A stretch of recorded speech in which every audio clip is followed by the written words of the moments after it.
Good evening. Tonight I want to discuss L1s and L2s. That is your first language, second language, third language, fourth language, or however many that you may have. Cool. So, Carl uploaded a vlog about himself, and I already went ahead and left a comment there. And then I thought I would upload a vlog about my perspective and what my language learning looked like growing up. Okay, first, I want to let you know I was making pumpkin pie, as you can tell by my apron.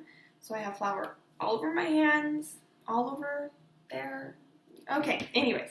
So in my home, my dad signed American Sign Language, and he stayed true to ASL grammar and structure.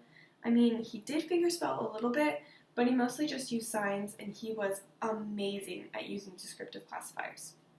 Okay, so that's my dad. And then my mom, she was also a very proficient signer. But when I was born and they found out that I was deaf, she began the journey of learning C, Sign Exact English. She became very fluent by practicing signing in C word order and figuring out how to use the affixes of C. So right from birth, I was constantly being stimulated with two different ways of signing. My dad signing ASL and my mom signing strictly C.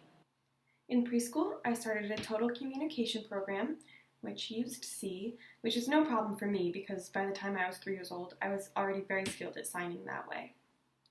So I learned how to sign by watching my mom sign one way, my dad sign another way, and watching a completely different way of signing at school. So that was my language learning experience growing up. I learned ASL and English at the same time, which means I have 2 L1s, but I do not have an L2.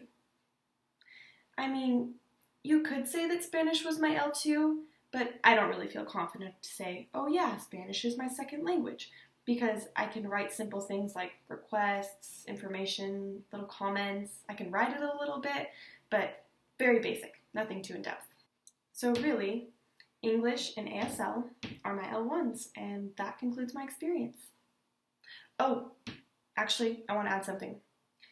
So I went to school with hearing peers, I grew up signing C, my interpreter used C and all of that, but when I was 12, I started a deaf school, CSD in Fremont, and I found myself more and more leaning towards ASL until that became my preferred way of signing.